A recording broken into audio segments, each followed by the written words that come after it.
Hello, hello. On to Genesis chapter 27. We just finished with the treaty, uh, and then Esau married a young woman named Judith, the daughter of Beri. And if you want to go back and read that, you can go back and read that. But uh, Genesis chapter 27, Jacob steals Esau's blessing. When Isaac was old and almost blind, he called for Esau, his older son, and said, "My son." "Yes, father," Esau replied. "I am an old man now," Isaac said, "and I expect every day to be my last. Take your bow and a quiver full of arrows out into the open country and hunt some wild game for me. Prepare it just the way I like it, so it's savory and good, and bring it here for me to eat. Then I will pronounce the blessing that belongs to you, my firstborn son, before I die." But Rebekah overheard the conversation. So when Esau left to hunt for the wild game, she said to her son Jacob, "I overheard your father asking Esau to prepare him a delicious meal of wild game. He wants to bless Esau in the Lord's presence before he dies. Now, my son, do exactly as I tell you. Go out to the flocks and bring me 2 fine young goats. I'll prepare your father's favorite dish from them. Take the food to your father, then he can eat it and bless you instead of Esau before he dies." "But mother," Jacob replied, "he won't be fooled that easily. Think how hairy Esau is, and how smooth my skin is. What if my father touches me? He will see that I'm trying to trick him, and then he will curse me instead of blessing me." "Let the curse fall on me, dear son," said Rebekah. "Just do what I tell you. Go out and get the goats." So, Isaac is married to Rebekah, right? And she's doing some evil things. Um, not what a marriage needs to be in life in general. Um, Picking sides, not a good look. Um, so you probably get that nowadays in life, and we get it back in the Bible times as well, where marriage is difficult, marriage is hard. Um, Looks like Rebecca and Isaac, I always forget the names, don't really like each other, and they pick sides. So let's get this going here. So Jacob followed his mother's instructions, bringing her 2 goats. She took them and cooked a delicious meat dish, just the way Isaac liked it. Then she took Esau's best clothes, which were in the house, and dressed Jacob with them. She made him a pair of gloves from the hairy skin of the young goats, and she fastened a strip of the goat skin around his neck. Then he gave him the meat dish with its rich aroma and some freshly baked bread. Jacob carried the platter of food to his father and said, "My father." "Yes, my son," he answered. "Who is it, Esau or Jacob?" Jacob replied, "It's Esau, your older son. I've done as you told me. Here is the wild game, cooked the way you like it. Sit up and eat it so you can give me your blessing." Isaac asked, "How are you able to find it so quickly, my son?"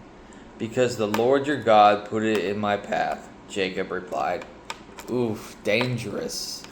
Lying and even put God in it, Then Isaac said to Jacob, "Come over here. I want to touch you to make sure you really are Esau." So Jacob went over to his father, and Isaac touched him. The voice is Jacob's, but the hands are Esau's. Isaac said to himself, but he did not recognize Jacob because Jacob's hands felt hairy, just like Esau's. So Isaac pronounced his blessing on Jacob.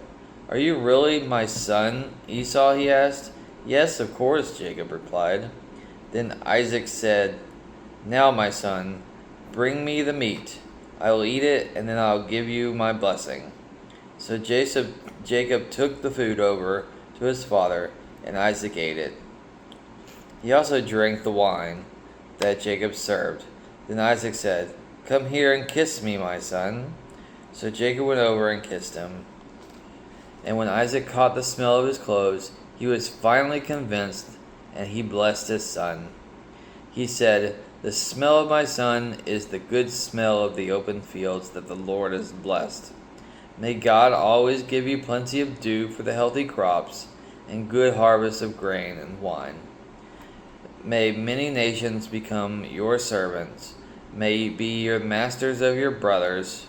May all your mother's sons bow low before you, and all who curse you are cursed, and all who bless you are blessed." As soon as Isaac had blessed Jacob, and before Jacob had left his father, Esau returned from his hunting trip. Esau prepared his father's favorite meat dish and brought it to him.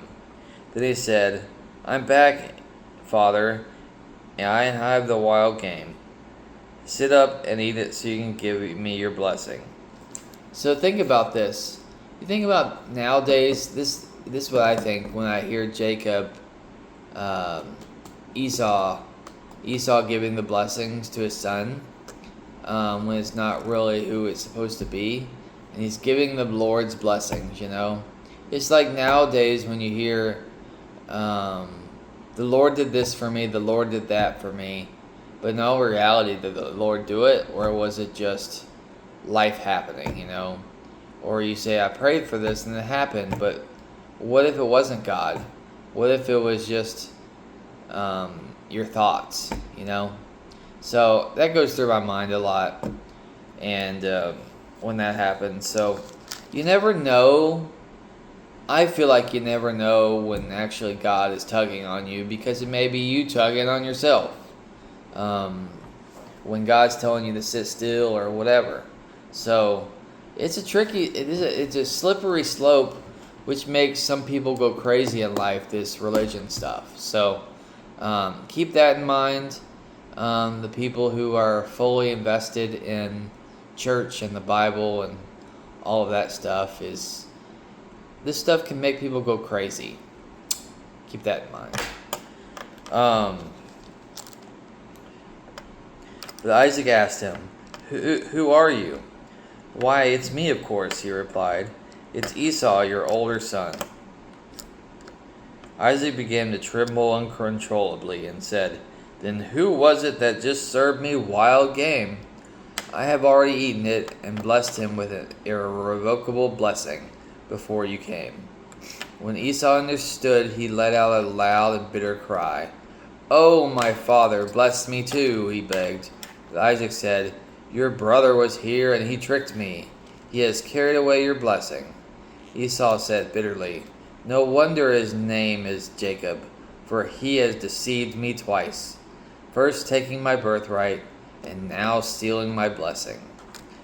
Oh, haven't you saved even one blessing for me?" Isaac said to Esau, I have made Jacob your master,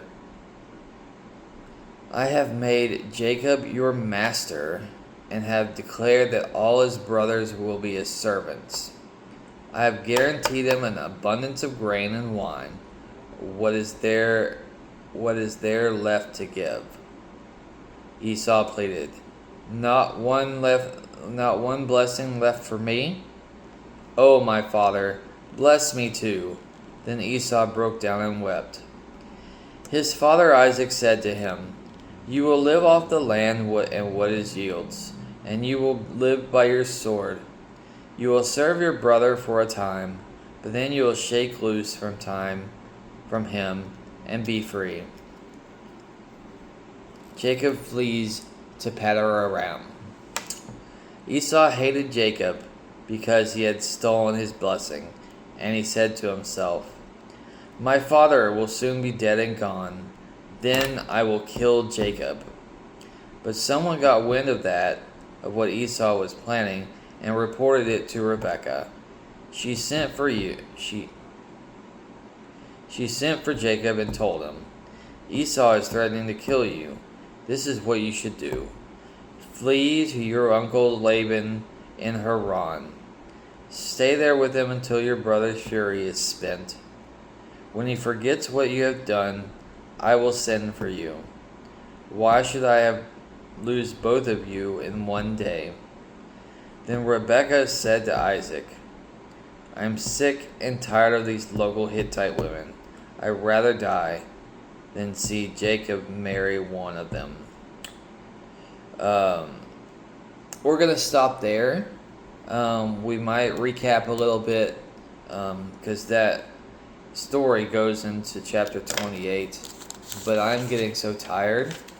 I don't know if I can finish this. So that was chapter 27. Interesting. They goes as far as wanting to kill him, you know. I guess it was easy to kill back then. I don't know.